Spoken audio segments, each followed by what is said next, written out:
भद्रक जिला भंडारीपोखरी अंचलर पूजा भल पाउथला धामनगर अंचलर शिबुना को।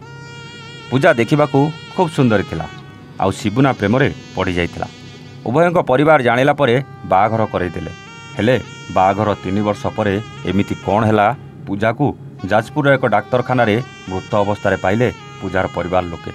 कौन घटिथिला पूजा सहित भल पाई बाहा होइतिबा स्वामी एमिति कौन कला पूजा सहित ना आउ किए पूजा सहित कौन करिथिला एसबू जानिया पई आसंतु आरंभ करिबा आजिर ए कहानी। हेलो हाय नमस्कार स्टोरी विथ प्रताप रो आउ एक नुआ कहानी को आपन को स्वागत। पूजा भल पाउथला शिबुना को। पूजा देखा खूब सुंदरटे थिला। थरे देखि नियंतु एई युवती को। ये हेउची सेई पूजा जे एई युवक शिबुन प्रेम रे पड़ी जाइथिला। उभय को बहुत भल पाउथले। शेष में कहीं क्या छाड़ी रही पारिबेनी बोली घरे जनइले आ घर लोक भी उभयंक प्रेम को स्वीकार करनेले आ बाघर पई राजी हो गले। बाजा बाण रोषणी सहित बरजात्री नहीं शिबुन पहुँचला पूजा घरे। धूमधाम रे बाघर भी हैला।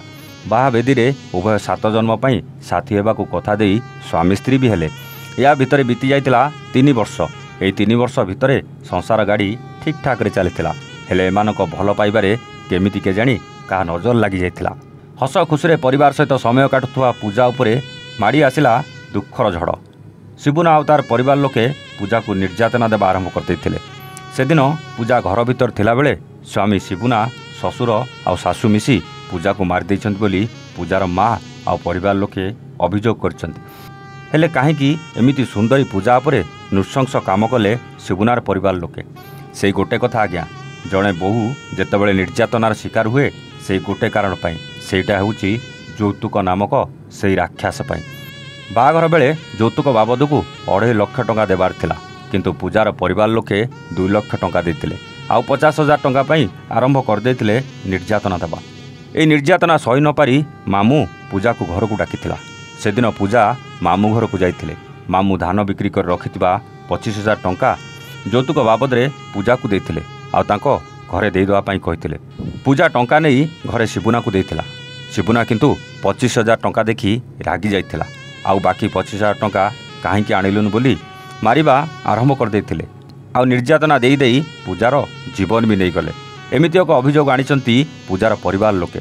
पूजा को मारिबा परे ताकू जाजपुर डाक्तरखाना नहीं जाइथिले किंतु डाक्तर सेठार तांकू मृत घोषणा करथिले।